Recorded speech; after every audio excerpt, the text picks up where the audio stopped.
जो लोग हिंदू धर्म के ठेकेदार बने, इतनी छोटी बच्ची, इनके पिताजी विकलांग, माँ बचपन में गुजर गई, वही एक भाई था जो कमा के पूरे परिवार को खिलाता था। सिर्फ इसका यही गलती था भाई का कि राजगीर मेला में गया और उस मेले में जाकर के गलती से उस मठ में चला गया, और जैसे ही साधु महात्मा ने सुना कि ये दलित है और मठ में घुस गया,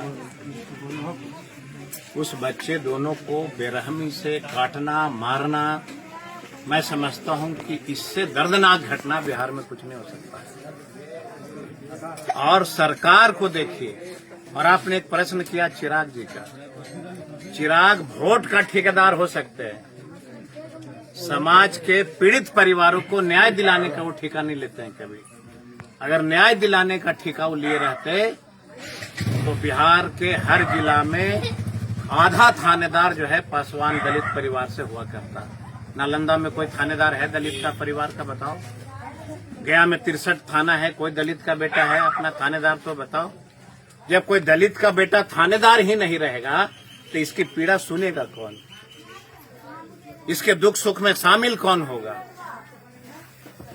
इसलिए हम इसकी निंदा करते हैं और माननीय तेजस्वी जी के आदेश पे मैं इनको भरोसा दिलाता हूं कि सदन जब खुलेगा अगले महीना मानसून सत्र, जब तक ये दोनों पीड़ित परिवार को न्याय नहीं मिलेगा तब तक सदन की कार्रवाई मैं और हमारे नेता तेजस्वी यादव चलने नहीं देंगे। हम बिहार के तमाम दलितों से अपील करते हैं कि आप जीतन राम मांझी चिराग के चक्कर में पड़ के इतना कमजोर क्यों हो गए हो। कमजोर मत हो, तुम्हारे पास इतनी ताकत है कि अधिकार की लड़ाई सड़क पे लड़ी जा सकती है। छोटी सी बच्ची का चेहरा देखो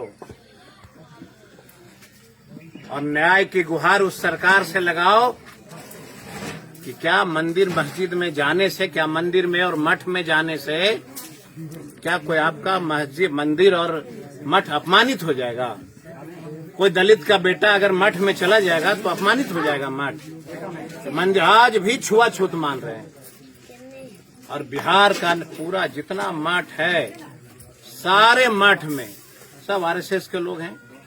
घृणा पैदा कर दिया कि पासवान दलित कोई परिवार जाएगा उसको घुसने नहीं देना, फिर वही स्थिति लागू कर दिया छुआछूत वाला। इसलिए मैं यहाँ के गांव से पीड़ित हम अपनी बेटी से मैं वचन देता हूं कि न्याय नहीं मिलेगा तब तक सदन तुम्हारा कार्रवाई नहीं चलने देंगे। ये हमारा बहुत सारे बच्चे देखते हैं हमको यूट्यूब पर, सदन में जो मैं बोलता हूं, मैं समाज के लिए लड़ता हूं, मर जाऊंगा लेकिन समाज के लिए लड़ता रहूंगा। हम बधाई देते हैं ज्योति पासवान जी को। इस सरकार ने 2 बच्चों की हत्या का पाप जो छुपाने का प्रयास किया, लाश नहीं दे रहा था, इनके प्रयास से पीड़ित परिवार को मुआवजा मिला है, इनके प्रयास से लाश परिवार को हैंडओवर किया गया। मैं बधाई देता हूं। बात सदन में नहीं करेगा। एक दलित परिवार का बेटा बच्चा छोटा छोटा मारा गया, उसकी बात नहीं करेगा। और जब हम लोग आ गए हैं, जब आ गए हैं ना पीड़ित परिवार को कुछ अपने तेजस्वी यादव की ओर से कुछ हमने दिया भोज के लिए, तो देखिए फिर कितना चेहरा चमकाने वाले चिराग जी, न जाने जी कौन जी, सब लोग आ जाएंगे।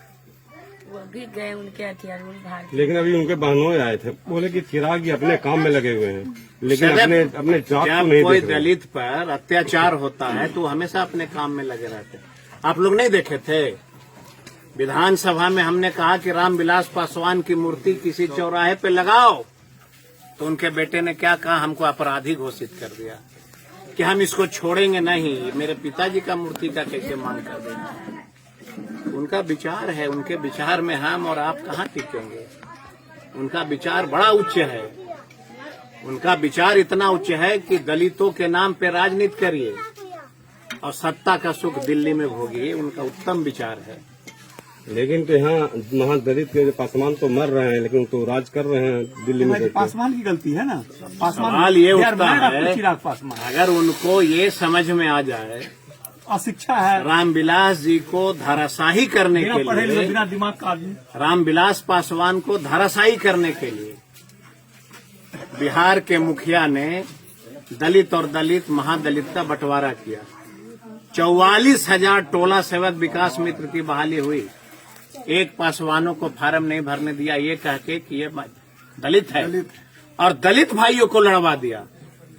और वही चिराग पासवान, जिस सरकार ने पासवान जाति को सबसे ज्यादा क्षति पहुंचाया, वही चिराग पासवान आज उसके सामने प्रणाम चर्चा करके सर झुकाते हैं।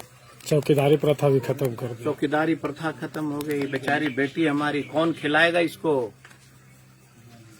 कौन न्याय देगा, गरीब को कौन न्याय देता है। मैं अपील करता हूं बिहार के तमाम पासवान भाइयों से, दलित भाइयों से, पिछड़ा भाइयों से कि बाबा साहब के सपना को अगर जिंदा रखना है, दलितों को अगर सम्मान की आवश्यकता है, तो सड़क पर उतर के इस सरकार के खिलाफ उतरिए, अन्यथा फिर से वही पीछे लमनी और आगे झाड़ू वही वाला फिर से आएगा। ये मैं आपको आगाह कर रहा हूँ सभी साथियों से। क्या लगता है इतने नेता आए हैं, क्या इनको इंसाफ मिल पाएगा? कोई नेता इंसाफ देगा नहीं देगा, इस सरकार में किसी को इंसाफ मिलता है। चेहरा चमक अगर आप जाति से ब्राह्मण हैं, अगर आप जाति से उच्च जाति के हैं तो न्याय मिलेगा। अरे भाई, अब हमको देख रहे हैं, आया है कि अपना पोस्टर लगाना है। अब आपने पूछा ना कि न्याय मिलेगा कि नहीं मिलेगा। इन्होंने बड़ा अच्छा प्रश्न पूछा, आपने कहा न्याय मिला कि नहीं मिलेगा। मेरे पिताजी गया से सांसद हुआ करते थे, राजेश पासवान, और उनकी जो आचरण था, उनका जो इतिहास था, हमारे परिवार में 10 लोग मारे गए। हमने मुख्यमंत्री नीतीश जी से कहा कि भाई न्याय दे दो, कहा कि पासवान जाति को न्याय नहीं मिलता। राजो सिंह की हत्या हो गई, सीबीआई की जांच हो गई। एगो फिल्मी एक्टर मारे गए, सीबीआई की जांच हो गई। और जिसका बाप सुशांत सिंह के 5 बार विधायक रहा हो, मंत्री रहा हो, सांसद रहा हो, नीतीश कुमार के यहाँ मेरा जूता फट गया, लेकिन न्याय न कोई मिला। इसका तो कम से कम विधायक जी कह रहे हैं 2 लोग को पकड़वा भी दिया। हमारे के यहाँ तो 10 लोग मारे गए, मेरे परिवार में 1 आदमी नहीं कोई पकड़ा गया। अगर वीडियो वायरल नहीं होता तो वो भी नहीं पकड़ाते। अभी वीडियो छोड़ दीजिए, अगर वीडियो के बावजूद भी अगर रवि ज्योति पासवान नहीं होते, अभी दोनों पीड़ित परिवार को न्याय तो नहीं आता। क्या नाम है सर? कुमार सर्वजीत, मुख्य सचेतक, विरोधी दल, राष्ट्रीय जनता।